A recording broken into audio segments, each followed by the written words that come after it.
தல அஜித்துக்கு ரீசெண்டாக பத்ம பூஷன் விருது கொடுத்து இந்திய அரசாங்கம் அவரை பெருமைப்படுத்தினாங்க.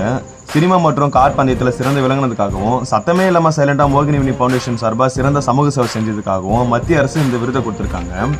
அமராவதி படம் மூலமாக திரையுலகத்துக்கு வந்த நம்ம தலை வெற்றி தோல்வி என 2 குதிரைகளை மாறி மாறி சவாரி செஞ்சு கடின உழைப்பால் மேலே வந்திருக்காரு.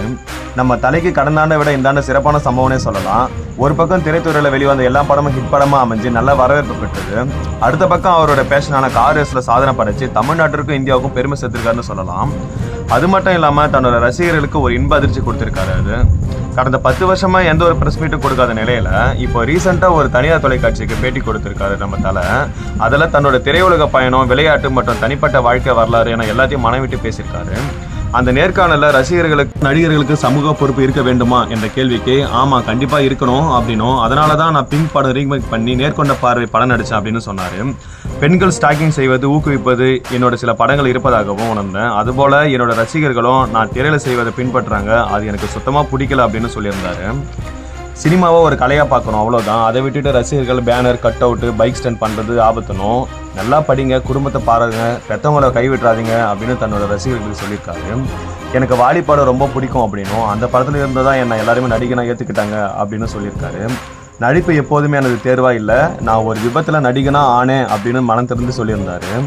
ஒரு அரசு நிறுவனத்தில் வேலை செஞ்சுட்டு இருந்ததாகவும், பள்ளி படிப்பை முடிச்சுட்டு 6 மாதம் ஒரு ஆட்டோமொபைல் நிறுவனத்தில் வேலை செஞ்சதாகவும் சொல்லியிருந்தாரு.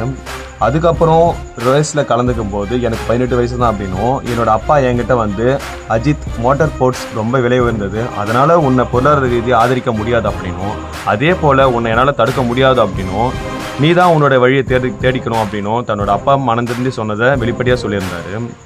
அரசியல் தொடர்பான கேள்விக்கு நம்ம தலை சொன்ன பதில் எல்லாருக்குமே ஆச்சரியம்தான். அரசியல் தொடர்பான லட்சியம் எதுவும் கிடையாது எனவும், திரைத்துறை சார்ந்தவர்கள் அரசியலுக்கு வருவது அவருடைய தனிப்பட்ட விருப்பம் எனவும் சொல்லியிருந்தாரு.